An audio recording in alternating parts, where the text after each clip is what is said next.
Hey y'all, welcome back to Poppin' Oils by Sophie Harris. Period. No. So over the weekend, I wanted to tell you guys that I attended a really dope event. It was called CurlyCon LA, and I believe it's their second or third annual CurlyCon. And what it is calling all curl friends. If you're a wavy, coily, or curly girl, this conference is for you. Um, I feel this this brand itself reached out to me to be a vendor at this event. Me being Poppin' Oils to be a vendor at CurlyCon this year, and I wasn't able to fit it into my roadmap for 2025 just from a timing perspective. But I absolutely, because I hadn't been in the years past, I was just very intrigued to attend the event this year and get a better sense of what the event really entailed and where's the value proposition, not only from being a vendor, but also as a consumer, and what other partnership opportunities could I think about exploring. So as an early entrepreneur and somebody that's pushing my products out there, number one, to gain consumer buy-in, for example, it is important that I do have opportunities where I can not only set up booths, but be able to sell to a consumer at that booth, and talk about my products and brand awareness and all of the different things. And so CurlyCon was really, really fabulous in a lot of ways, but it also, at this stage of where we're at, this early stage of where we're at with Poppin' Oils, it we just had to make sure that from a financial standpoint and everything, it made sense for us to be there. And when I went, yo, I saw some incredible brands, right? Pattern Beauty was there, Cantu was there, this other brand named Lush. I'm not very familiar with them, but they started out in the UK. Um, they were there. They had a YouTube experience there, which was really dope. They had panels. They had a panel on four type hair, which I thought was very curly inclusive. Okay.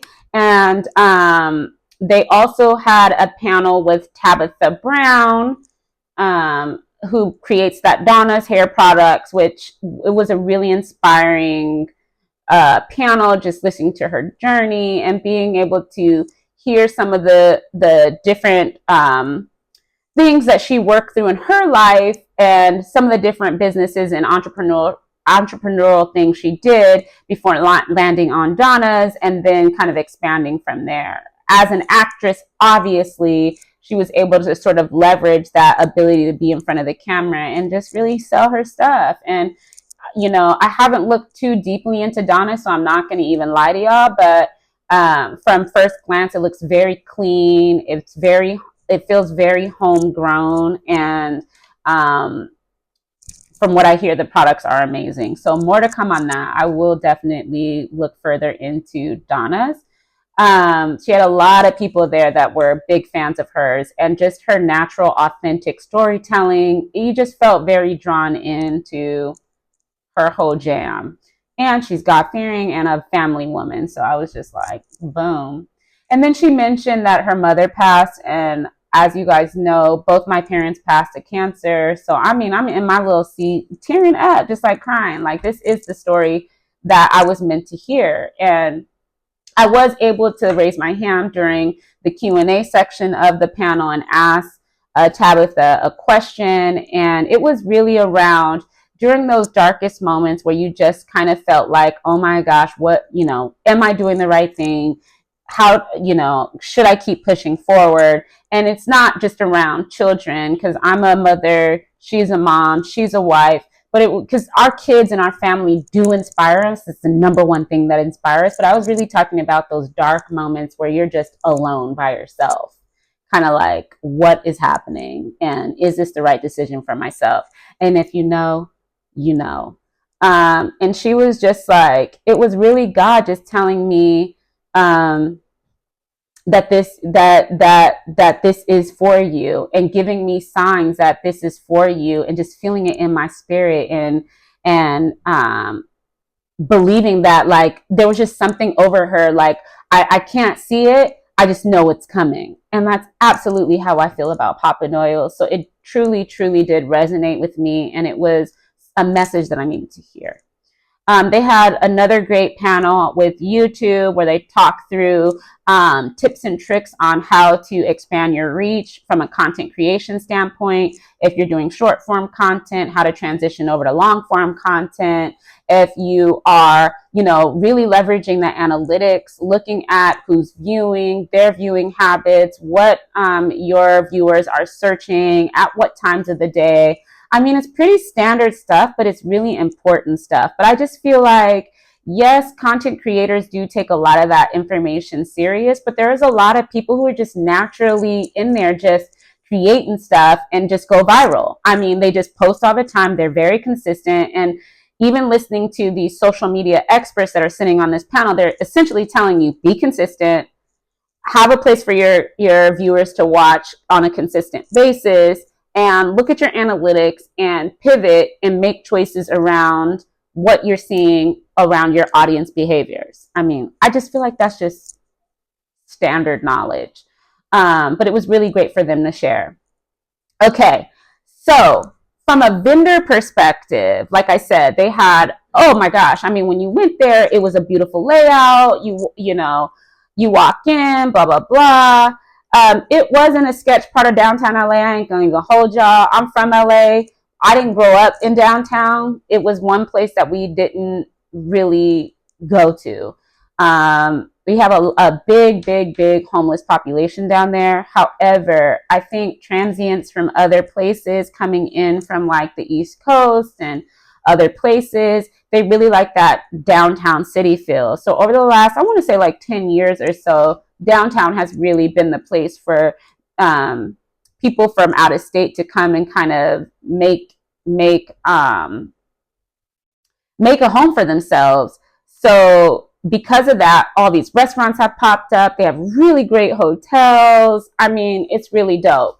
But if you don't know where you at and certain parts of the night, you want to be careful. But I did, the event was from 10 to 6, and I was like, I'm not about to stand on my feet for 10 to 6. I'm going to tell y'all why I'm glad I made that choice. But I showed up around 2:30, and their valet parking was already full. And it was like in an alley type joint where it was like a wide alley, and you could park in all these places, but because it was full, you had to go find parking, and that wasn't fun. I just want to say. The other things before I get into how dope this event was, which is other things that I think could be worked on, is there was so many beautiful people of all backgrounds, shades, colors, all types of different hair types. It was fabulous. It felt very womanly love and blah, blah, blah.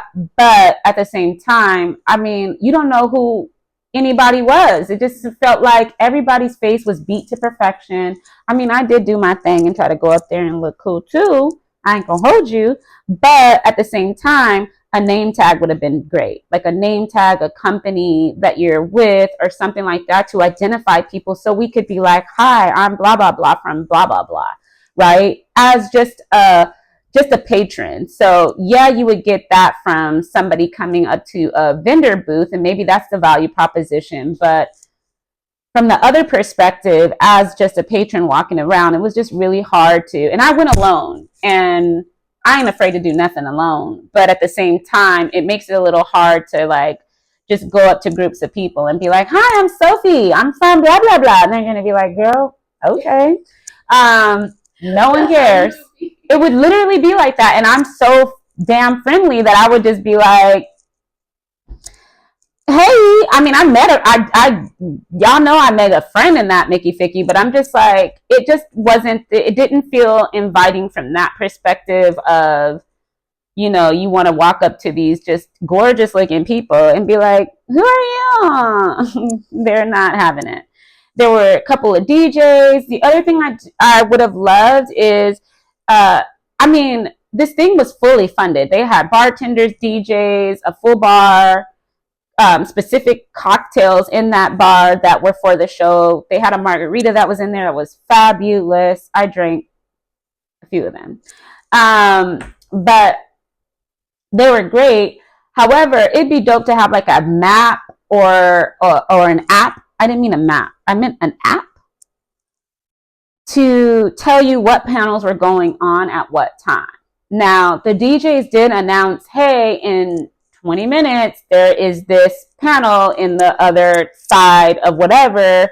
Go check it out. But like, if you missed that announcement, it wasn't like a rolling announcement every 5 minutes. It was just like, there was the announcement, and if you missed it, you missed it.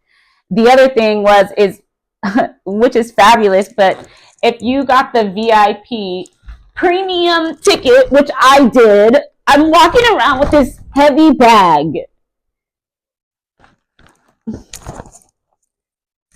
And I need to get into this bag. This is the biggest gift bag I think I've ever gotten. But if the premium tickets were $175 and they're giving me $500 worth of stuff, it's just like, you're kind of buying your gifts. You know what I'm saying? It's like, it only makes sense. But we're going to get into this. Ugh. Let me put it back. We're going to get into this because this was the other reason why I'm sort of glad we did not elect to be vendors. You have to pay a pretty substantial vendor fee. And the reach isn't as big as other, I'm going to just keep it a band. The reach wasn't as big as other events that I've been a part of for less. And they did a lot more. And they had they just had a little bigger of a reach for the value. And the other thing is remember I mentioned there were major brands in there, like Maui. There's this Maui brand in there, and they're in CVS's. I don't buy that brand. No shade. I don't know who uses Maui. I don't, but they're a big brand. They're in CVS's. Like I said, Pattern Beauty was there, Cantu. These are well-established brands. What that means is they have the budget to pay your high vendor fees and then give away free products all day and free samples. Do you know how much sunken cost that is? So listen to me, small business owners. You have to be very careful about just because somebody reaches out to you, a company reaches out to you and says, hey, we would love you to be a vendor, and you getting all excited about the glitz and glam, and you're surrounded by all these beautiful people and shit, and you're like, oh my God, I'm in the in crowd because they've got, celebrities and influencers and all these people are going to be there. But girl, you are definitely paying for your products to be in these bags full size, unless your company is making samples, which I don't make sample sizes of this product because it is a hair and body oil, and it does take time for you to determine whether you like it or not. You're not going to use like a little tiny sample like this and be like, I love this product, it made my hair so soft. No, girl, it's not going to do that. You're going to know that in a couple weeks versus, in a day. And then you're paying, on top of that, you're paying the vendor costs. So you have to look at your cost per good, MSRP. How much is that? How many of those products are you giving out? Are you giving out 200 of them? 500? 150? How many? And then you're paying that vendor cost. So then you have to add all that on, plus your marketing. Are you, how much are you spending on marketing leading up to the thing? The other thing that I think that they could do a better job of personally is telling vendors about these types of events way sooner. Because I didn't even see it up in January. The website wasn't even updated for the event of this year yet. Am I lying? We looked it up, right? And I was like, and there was a couple other organizations like that didn't have stuff up yet. Coming from corporate America, we're planning a year in advance, 6 months in advance for the next year on what we're going to do. So, I do think, I'm sorry, I had hair or something, but I do think we need to just do better. people need a little bit more lead time to plan, prepare, budget, allocate, and determine whether some of these things make sense. It's just, I can't just be like, oh yeah, I'm going to do this tomorrow. It's not going to happen. Period. Now, y'all, and I'm going to let Yazzie go through this. My bestie is interested in some gel from Pattern Beauty, which they gave me a full size. But I mean, I'm getting combs. Hold on. Look, yeah, I'm getting combs. I don't even, is that riser curls, a full curl custard. I ain't gonna pull out everything, but I'm telling you, crazy, sexy, cool curl, foaming stuff, which I do love foaming stuff. Now they gave me Maelle products. Who wants them? Because not I. Negative. But they gave me, Maelle wasn't there, but they did give conditioning shampoo. I mean, that shouldn't, what is in here? Certified organic. Water is the first ingredient in this joint.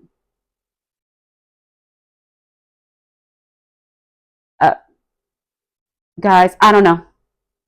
I don't like when I have to research. There's that. And then I got a Brazilian curly cocktail cream. Maelle, y'all can have it. I'm cool. I got a post for somebody who had a whole bald spot. I love my hair so much, I would just die. I can't.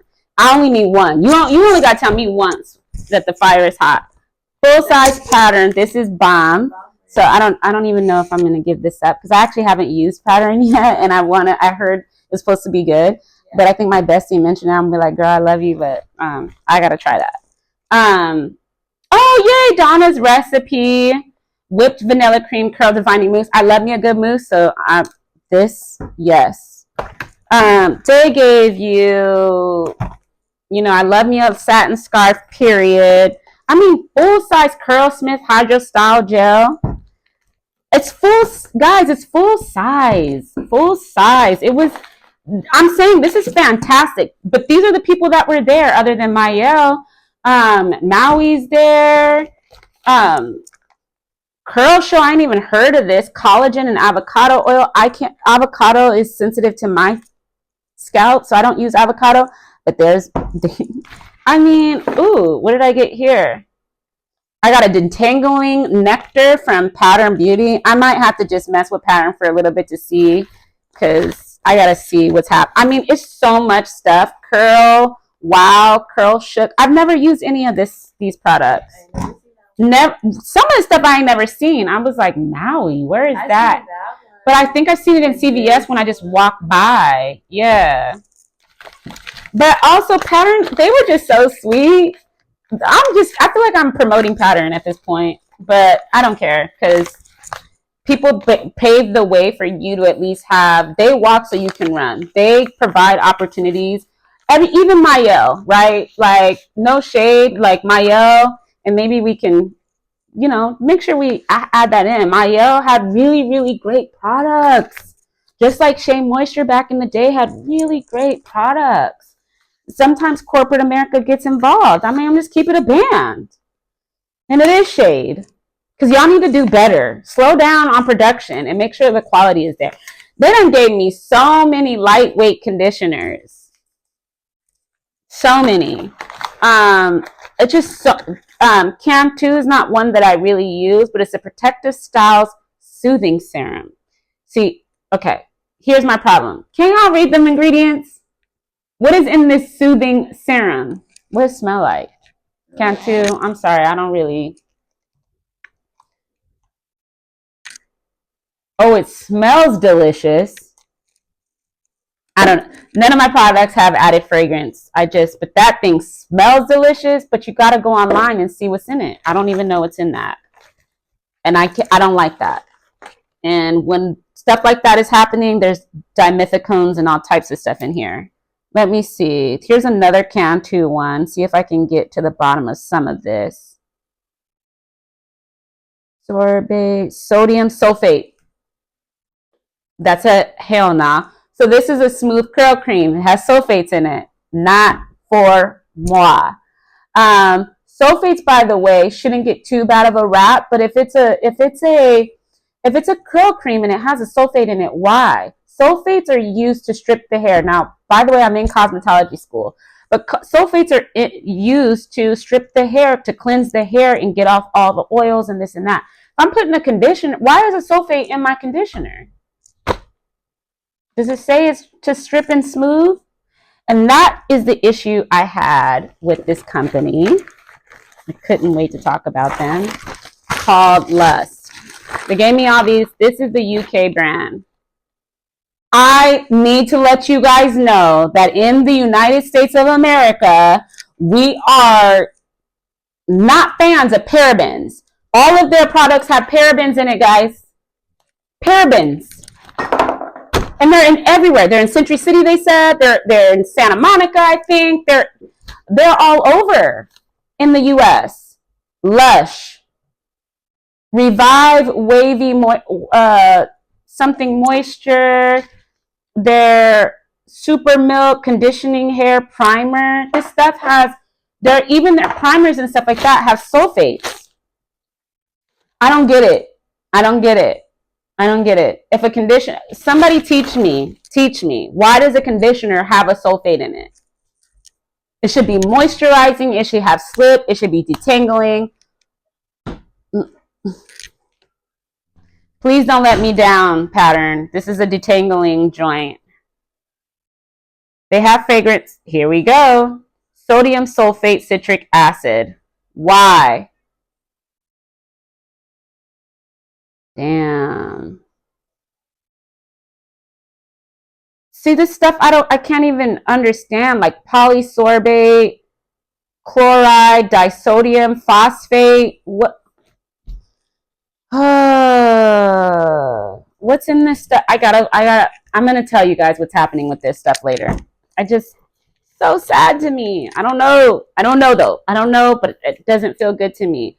Full size bounce curl. So, and much, much more, guys. And the bag is still got stuff in it. So, Curly Conaway, I would 8 out of 10 for me. It was an 8 out of 10. It was a good show. It was a lot of great branding. I think it's really great for established brands who have expendable income and want to get their brand and products out there. They're giving away full-size shit. It's fantastic. And if you mess with any of this stuff, this is heavenly.